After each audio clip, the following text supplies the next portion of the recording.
Worthy is the name of your Son, Jesus Christ. His name is worthy because that's what we need the most. Jesus, the one who saves. That is a worthy name because we are in need of someone to save us. Popular culture tells us there's no one that's coming to save us. That we have to figure this thing out by ourselves, that we have to take control of our own lives, that the destiny that is before us must be done by us. But we've tried that. We've done the hustle. We've put in the hard work. We've struggled, we've studied, we've tried, and we failed.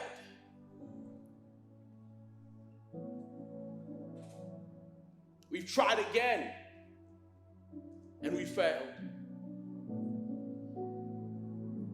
And then there are those of us who come to you believing that maybe if we work harder at impressing you, something will change, something will work. But you are not the God of work, you are the God of rest.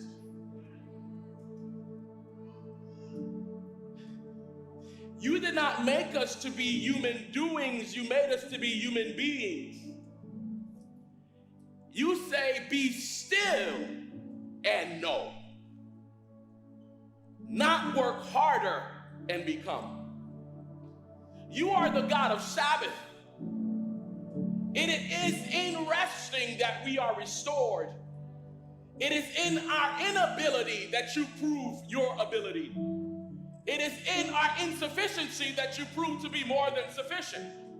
It is in our inability to produce, to perform, to impress, that you show up, that you step up, that you stand up. You are God and God alone. And today you declare that you can save us, that you will come for us, and that the God who started will finish. And so this is your moment. Show up, because you are worthy to be praised. We pray this in Jesus' name. Amen.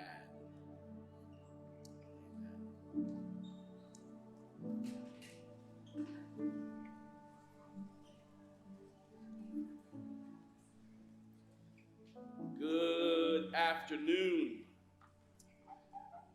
My name is Jose St. Pard. I've had the incredible opportunity to be in ministry with Justin for the first 5 years of his ministry, of his pastoral ministry. We got a chance to hang out together and do incredible, crazy things in Chicago together, and it's such an honor to be a part of this incredible celebration today. I knew this moment was coming one day. I told Justin that when we met at a restaurant. I had just been praying to God about sending me someone that can help me at a church that I was pastoring called Bolingbrook. And as I spent time praying and fasting, I didn't know who it was going to be. I didn't know where I was going to get it. God had given me this crazy dream and this crazy vision of creating a place where those who are looking for God can find him. We said it in this way. We use these words. We said we're creating spaces for the people God misses the most. And we're trying to create this idea, this place where people can come to find God no matter where they are. And the further you were from God, the more likely you would belong at our church. And I remember thinking about this and dreaming about this and praying about this, but I didn't know where to go. I didn't know who to help me. I didn't know what was happening. And I had accepted an opportunity to go speak at the academy that's in the area for chapel, for worship. When I got there and I was preaching, I saw this young man playing the guitar alongside these academy students, and they were, singing along, playing along, but he was leading them. And I remarked, and I recognized two things immediately. He was clearly talented. He was clearly gifted. He was clearly chosen. But here he was leading worship with students who still had to grow, who still had to understand, who didn't know exactly what part they were playing, but his giftedness covered them. And I saw him doing it with delight, which immediately showed me that he was one of the few musicians in the world that had humility. And I saw someone who was incredibly talented and exceptionally humble in ministry. And immediately I turned to my wife at the time and I said, babe, I found him. And she said, what are you talking about? I said, the person I've been looking for, it's right there. And she said, what do you mean? I said, I don't know what he's doing right now. I don't know how we're going to do it, but we've got to get this guy at our church. And I remember praying right there and then. I preached afterwards. I went up to him and I said, hey, can I get your number? We exchanged numbers. And it felt like kind of like the dating, you don't know how much time you got to let go before you call the person. After you get their number, you're kind of like, is it too soon to text them now, And so I went home, prayed about it for a while, and the next day texted, tried to call. He was in the middle of a transition. He was in the middle of asking God what his next steps were. And we kind of kept missing each other. Every time I tried to call him, didn't quite get back. And I was about to give up one day. And I remembered there was a chapel teacher there who he was fond of. So I called the chapel teacher and I said, hey, can you let this guy know I really need to talk to him? And that afternoon, I got a phone call. Now, what was happening is that what you need to understand is that I didn't have a job to offer Justin. I had no money to pay Justin. When I saw Justin, there was no way I could hire him. I was in a one-district church. We didn't have the funds to bring on someone else. But I had been praying. All the while we were trying to catch each other, God was doing something amazing. God was creating the space and the place.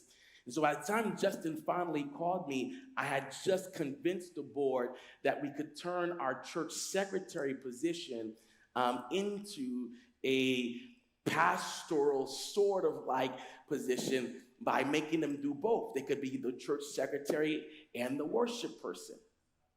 Now, everyone laughed at me and said, who in the world would do that? And I remember at the time, we didn't know exactly how it was going to work, but I started praying. And when Justin finally called me, we went out to eat, and I started sharing my vision for church. And he was like, okay.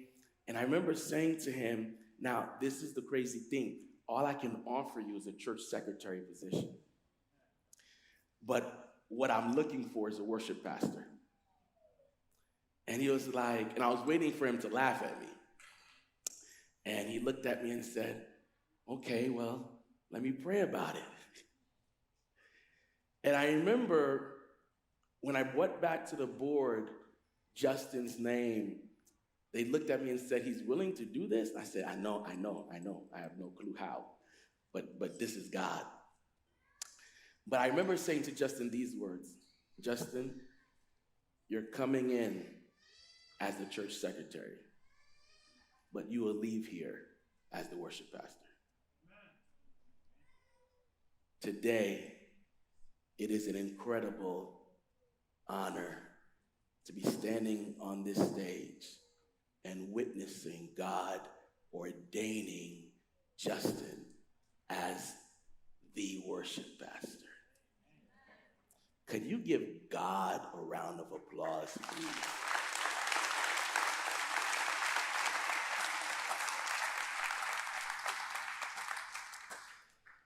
What I want to do is talk to you a little bit for just a few minutes about crazy dreams. Crazy dreams. Has anyone ever had a crazy dream? Not one of those nightmare dreams when you can't sleep, you wake up and you trying to figure this out. No, not one of those. I'm talking about the kind of crazy dreams that won't let you go to sleep. The kind of crazy dreams where you keep thinking about this thing that God has placed within you and you're still trying to figure it out, how you're going to get there, what's going to happen. Or perhaps it's just this crazy notion that something big is meant to happen in my life. Or perhaps this crazy idea that God has chosen you to do something incredible and you don't know how. I want to talk to that person today. I also want to talk to the person, and this would make a lot of sense to a lot of people right now, who think God has no crazy dreams for them. Who think that perhaps I'm just a regular person doing my life, and the best thing I can do is survive. I want you to believe greater about yourself. I want you to believe that God has an incredible, crazy dream for your life. But here's the thing I want you to be convinced of. No matter how crazy your dream is, I want you to know it's too small. Because God's dream for your life is bigger than what you can dream for yourself. God's dream for your life is greater than what you can imagine for yourself.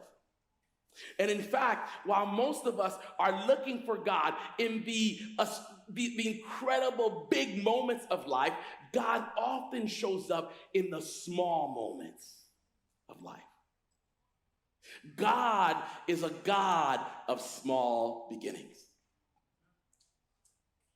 Most of us, when we have these crazy dreams, we're looking at doing crazy, amazing things right away. You know, one day I'm going to do this. So the best thing for me to do is to take this step and that step and this step, and it'll get me there. And here's the reality. The way God accomplishes his dreams look drastically different than the way you've imagined it.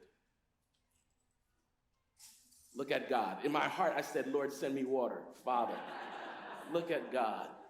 Isn't he such a great God? What you must understand is that God does not operate the way you operate. You and I take steps to get to where we're looking for, to get to where we're trying to get, the right way, the strategic way, the normal way. We go to college, we study the right thing, we get the right job, we do these things. These are the things we've been told. Get insurance, life insurance, and all of that. Get the apartment. We believe that if we take these steps, we're going to get there. The reality is, God never operates the way everyone else operates. God's systems and strategy is to do the very thing you never thought could be done. He uses the ways that everyone else ignores. Because while it looks small, it is the path of least resistance. God operates in ways that you and I cannot put together. We can't think of the ways God does. If you were to leave here and you're going to lunch, or you're talking to someone after church and say, well, what was your takeaway today? What was your message that you wanted that you received today? I want you to have a clear view of that. I don't want you to just go around saying, well, I heard the message and it was good. Or it was nice, I liked his energy. I want you to be clear about what you received today. Yeah, the title is Crazy Dreams. But here's the takeaway. God will use the seemingly insignificant to do the unimaginable. God will use the seemingly insignificant to do the unimaginable. God will use the thing that doesn't look important to lead you to the thing that is most important. God will use the small things to do the big things he's promised you. God always starts small. Israel today is a known nation around the world. There is not one place in the world that the name Israel isn't recognized. There is not one country that doesn't know Israel. I could name some countries you've never heard of, but I can promise you, if I say Israel, no matter where you are in the world, everyone knows Israel. Yet Israel was the smallest country, the smallest city-state in the Middle East. It started off with a group of 12 families that no one knew about. God starts small. God starts small. God is the God of small beginnings. In Zechariah, here's what God says. Here's what the prophet says about God. Zechariah 4 verse 10. Listen to what he says. Do not despise these small beginnings, for the Lord rejoices to see the work begin. Ooh. Do not despise these small beginnings. There are many people who would say if they were offered a church secretary role and told somehow that they would move from church secretary to worship pastor, that they would look at you and go, absolutely not. In fact, I had offered the same role to 3 different people.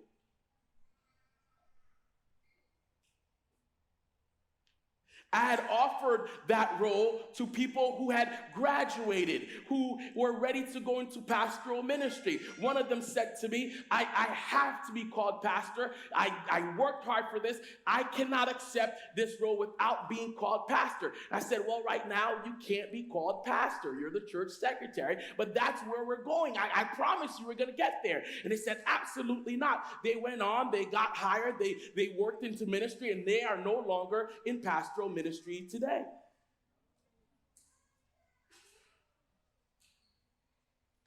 Sometimes we want to get to the stage without taking the steps. But there's no way to get to where God is bringing you without starting small. And most of us want to get there so fast that we ignore the small steps. But it's the small steps that get us to the stage. Anyone in ministry today, anyone in leadership today can tell you where they started, how it started. I was talking to a business coach, and I was talking to them about an idea I had, and I was talking to them about getting on social media, and he said, why don't you just start? I said, well, I've got to get the mic, the right mic, the video. I've got to get this software, and I need a videographer. I got this team. And then he said, dude, just start. And I said, well, what kind of mic do you use? He said, don't worry about the mic that I use. I've been doing this for 15 years. Start with the mic that's on your phone. I said, but it's not the best mic. What about the camera? Just start with the one on your phone. And I said, nah, man, but you use this really cool camera. How can I get that camera? And he goes, no. You're going to get stuck trying to use a tool you have no clue how to use. Just start. I don't know who this message is for today, but I need you to start.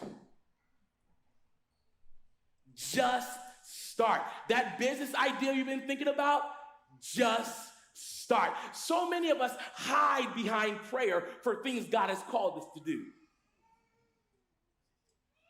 Anyone out there? You know in your heart God has called you to do this thing. You know that God has given you over and over again the same message. Go and do it. But here you are talking about every time someone says, hey, have you started? Have you done this? I'm praying about it. I'm praying about it. And what are you praying for? Just want to make sure that this is the right place for me. I want clarity of vision. Where are you lacking clarity? I just don't know. No. You are afraid. Stop using prayer as dream insurance. Moses tried to do that to God. God had told Moses to go and cross the Red Sea, that he would use that moment, watch this, that he would use that moment to ensure that the people after him would lose him.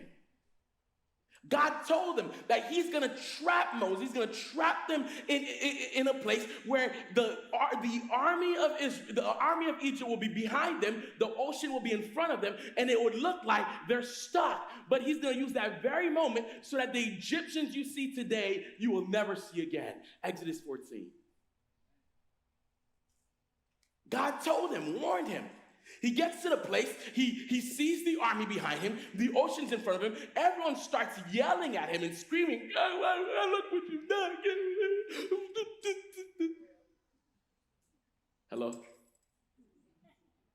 Sometimes we are not only crippled by our inner voice, but we become crippled by the outer voices.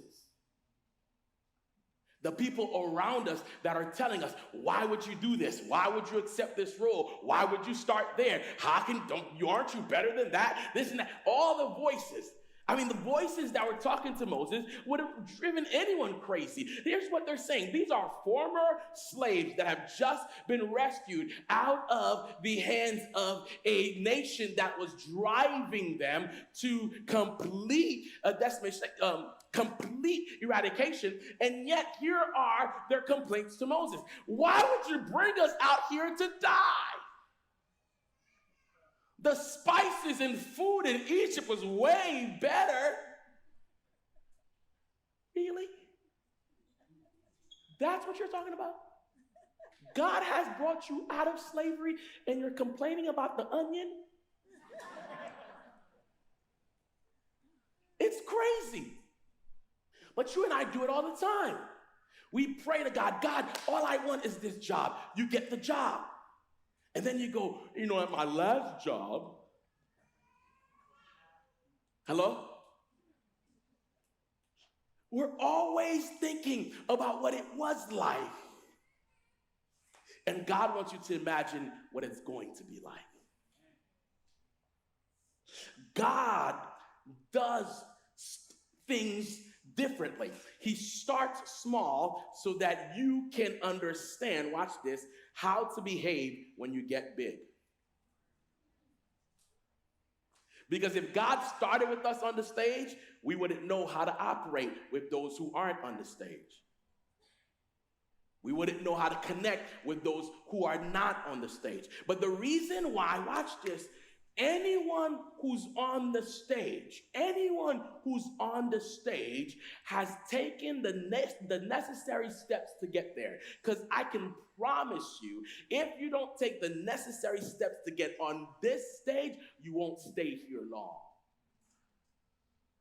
Anyone who gets here have suffered, have stumbled, have struggled. Today is a beautiful moment. It is a grand celebration in Justin's life. It is incredible. God has finally done it. He has proven to everyone that what he had in mind will be accomplished. That now everyone is recognized. You have conference officials here. You've got people celebrating. You've got this incredible building. Everyone is recognizing what was in God's mind before the world began. This is mind-blowing.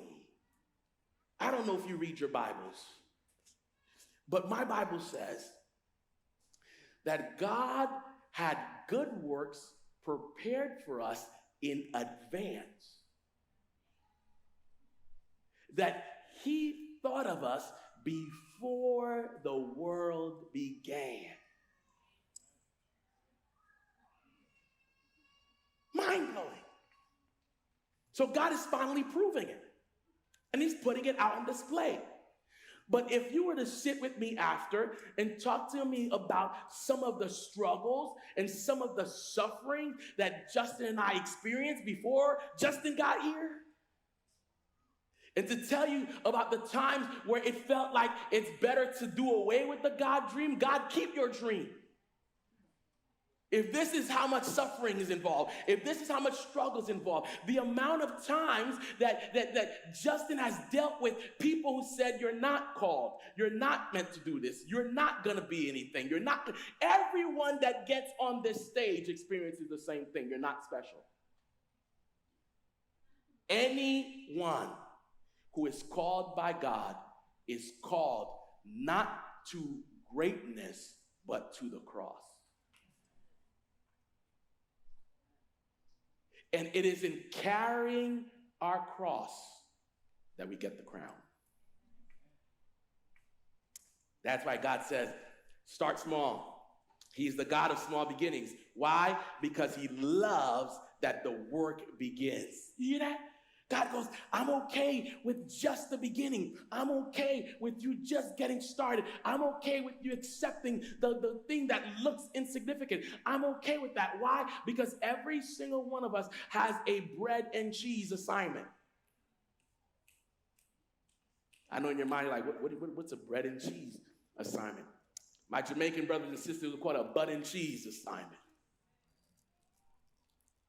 A bread and cheese assignment is the thing that God calls you to see how obedient you are to his voice. It looks small, it feels small, and it looks like it's not a big deal, but it is the pivotal thing that gets you to your destiny. And if you ignore it, you will miss out on the big thing God has for your life. I remember my butt and cheese assignment. It was very simple, really. I had been called, I lived about an hour away, and I had been called to preach at a church that was about an hour. And when I got there were 9 people in this building that could hold at least 700 people in it. And they were asking me to preach. And I remember preaching there the first time. And I said, well, thank you. It was a nice opportunity. I left that day, and they gave me a thank you card. And I had driven an hour away, so I thought, okay, perhaps at least there's a little bit of gas money in here. I got home, opened up the thank you card, because, we all read the cards that they give us. Right? And I looked at it, and it was thank you for speaking. I said, okay, and then there was nothing else in there, and I said, praise the Lord. I said, praise the Lord. And then they called me the next week and said, we loved your message. Do you mind coming again? And I said, okay. I prayed about it, and God told me to go. So I went. I preached. They said, thank you, Pastor. I left. The third week, they called me, and they said, would you like to speak again? And I'm over here. Oh, this is my 45-hour drive. Okay, let me go. And prayed about it. God told me to go. I went. Now, the thing is, it's 9 people. Maybe the next week was 10 people or 11. But every week I went, I preached like there were 500 people in the room. I was excited about being there because God had given me the opportunity to preach. That third week when I went, it just so happened that there was someone in the room. Some of you might have heard of him, some of you might not. There was 2 people in the room.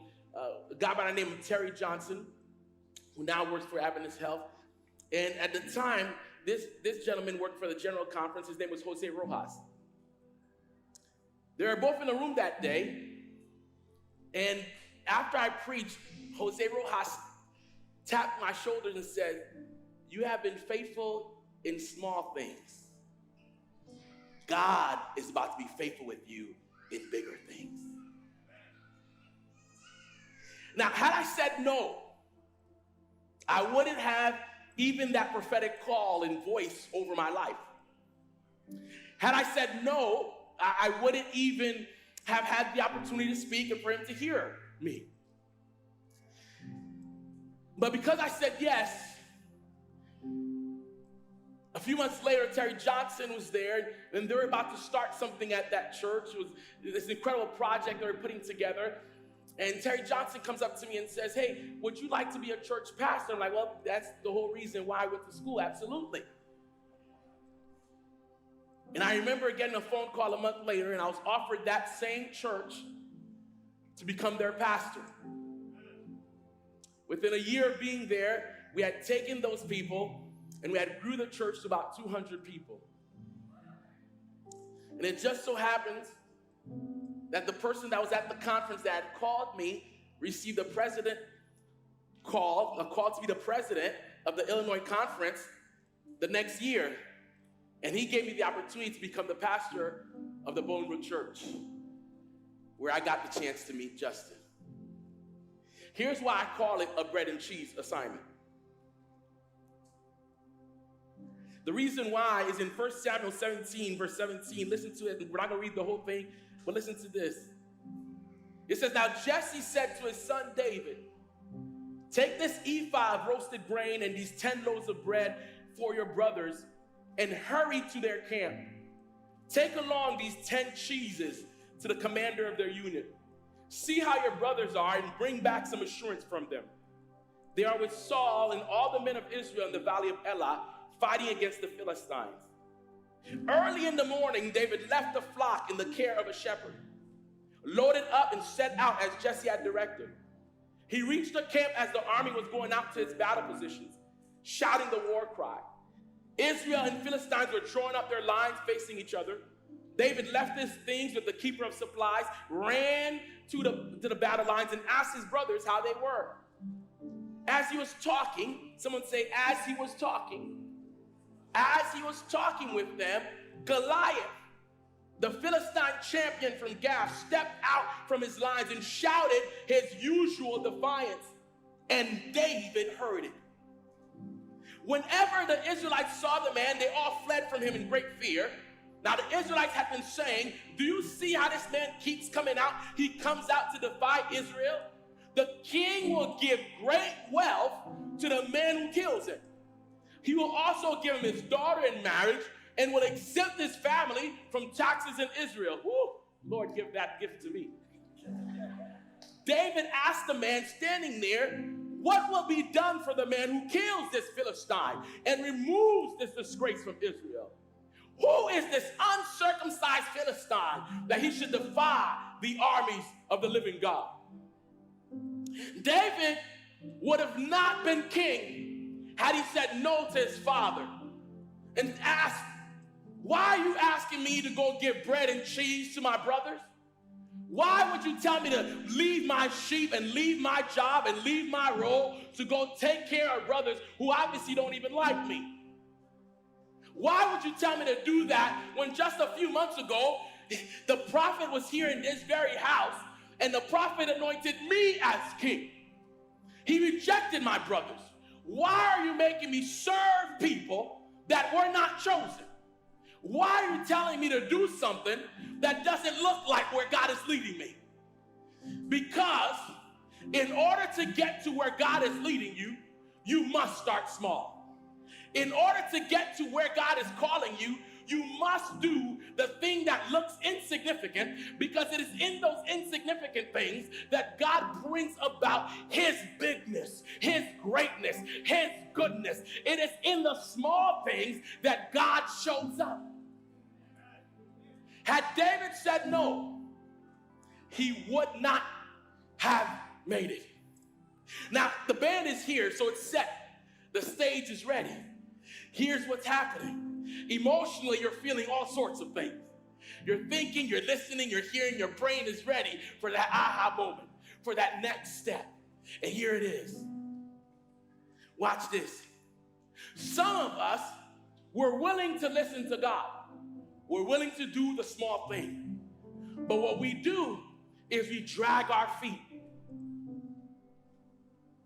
We don't do it right away. We pray about it.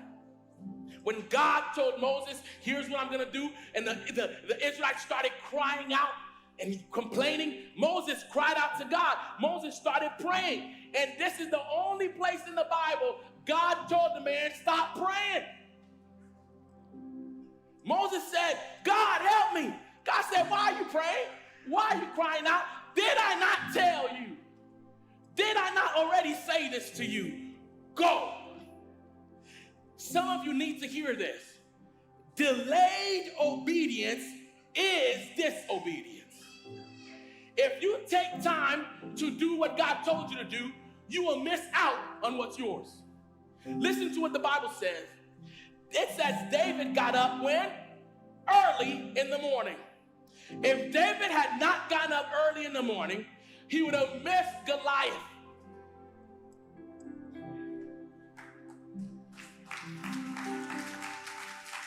Had he dragged his feet, he would have missed this moment. Had he not responded immediately, he would not have become king. You would not have heard of a David. He would have never met Goliath. There would be no story about David and Goliath.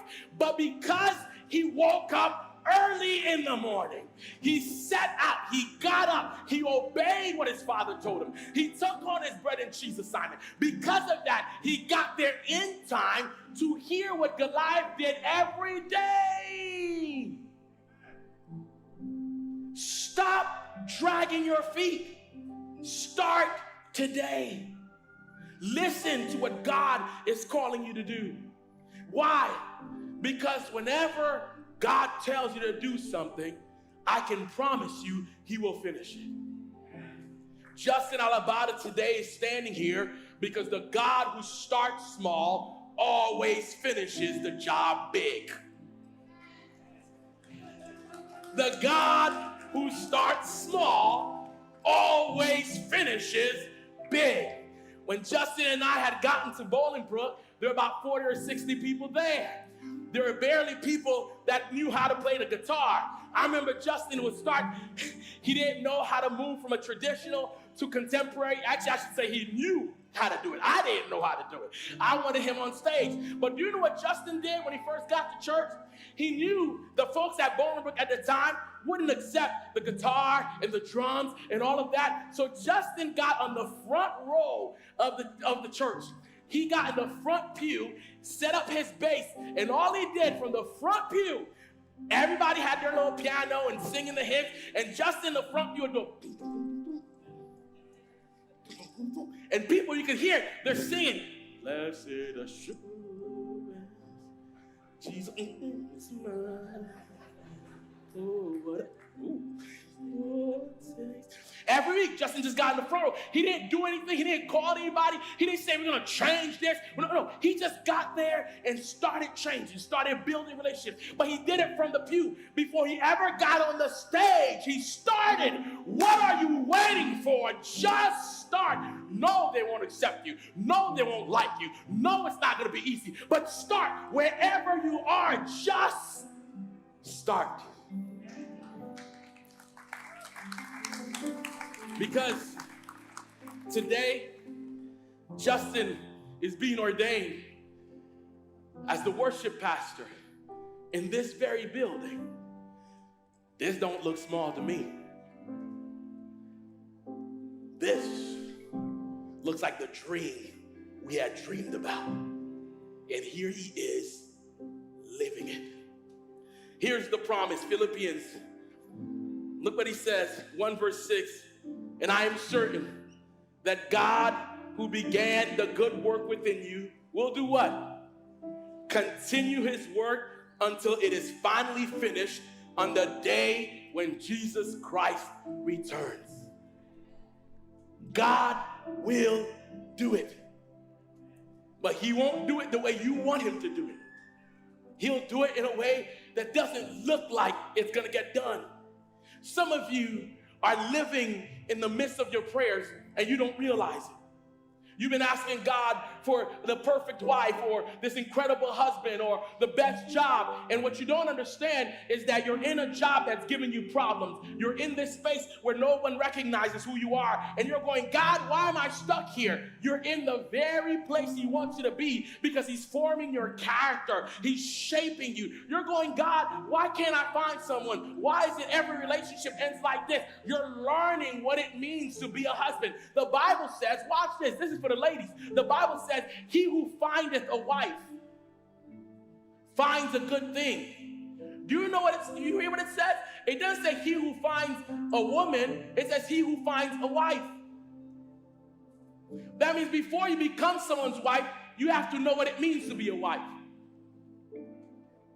Before you become someone's husband, you have to know what it means to be a husband. They don't find a man, they find a husband. And perhaps you're going from relationship to relationship, or you're struggling with the dating, you're struggling with what's going on, you're going, why am I going? You're learning. Take the learning lessons. You're where you need to be. Start small. Finally, look at Jesus.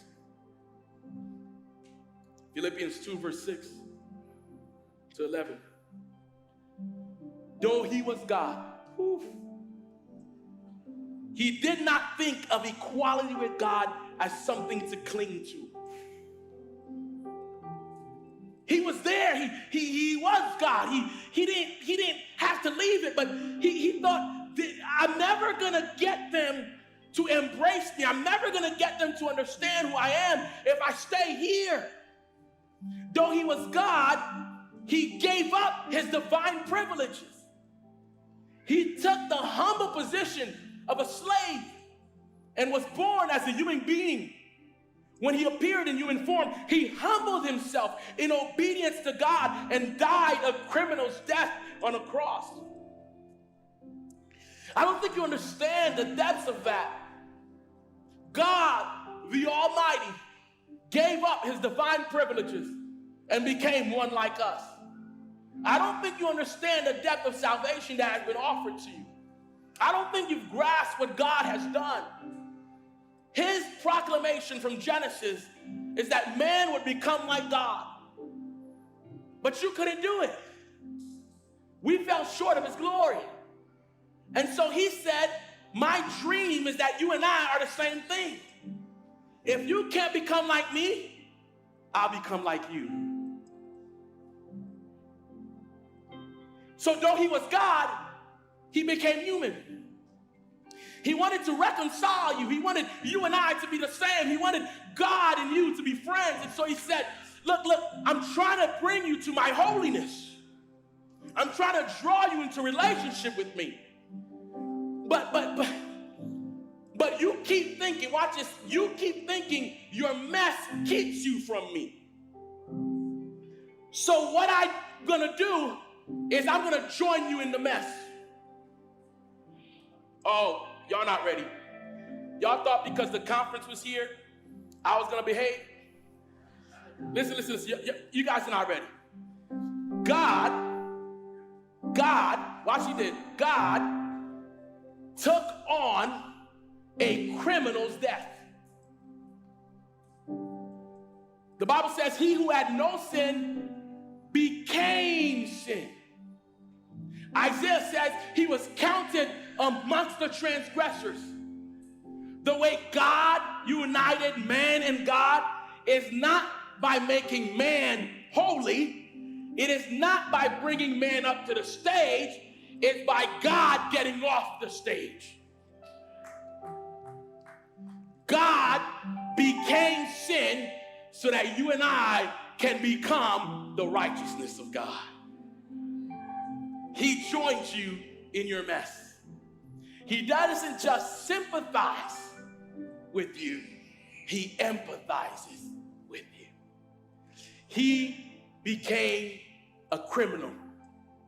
Therefore, God, Philippians 2, verse 6 to 11, therefore God elevated him to the place of highest honor and gave him the name above all other names, that at the name of Jesus, every knee should bow in heaven and on earth and under the earth, and every tongue declare that Jesus Christ is Lord, to the glory of God the Father.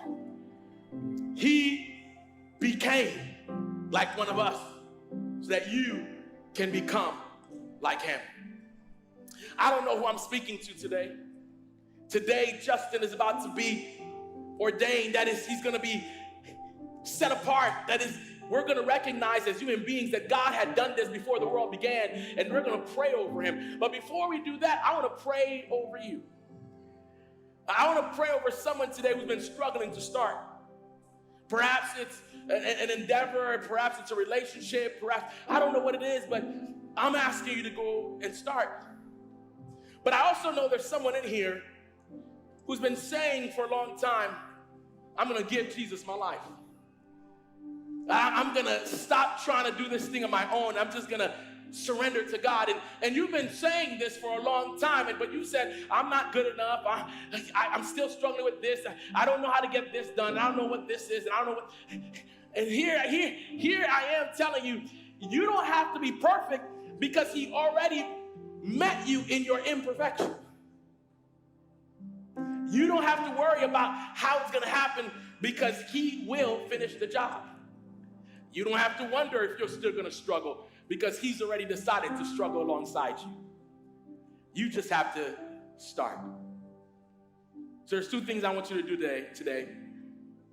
If you're one of those people who've been wanting to start their relationship with God, I want to say a prayer with you. And then there's going to be a QR code. Actually, no. There's going to be a next steps that you can do to get connected with the pastors here to get that relationship started. And you could text the word connect to 94,000, 94000. Text the word connect, and you can connect with someone about how you can get your relationship started. Here's why. Here's the reason why I think this is important. Because every person in this room has been given a God dream. Some of you know it, some of you don't. But your dream only gets activated when you accept the Jesus who has the dream for you. And so I want to make sure every person that walks out of here can connect with this Jesus who met them where they were. Here's the prayer. You can pray alongside me as I'm praying. I'm going to pray, and I'm going to give you space for you to pray as well. You can say the same words that I'm saying. You can say similar words. But this is for you. You can text the word connect to 94,000, and then you can say this prayer with me. Perhaps you've already given your life to Jesus. This is a perfect day to rededicate your life to this man. Here it is. I'm going to pray. You can pray alongside me. You simply say in your heart, Jesus, I believe you are the Son of God who loved me and gave himself up for me. Today, I surrender my life to you. I give up my way, my plan, and my process. And I want to surrender to your way of doing things. Please become Lord in my life. I receive you as my Savior. And keep my name written in the book of life. Amen. If you said that prayer, perhaps for the first time, I encourage you to text that number again, connect to 94,000. If today was maybe your 5th or 6th or 100th time that you said that prayer, I want you to know that the God who started with you will finish.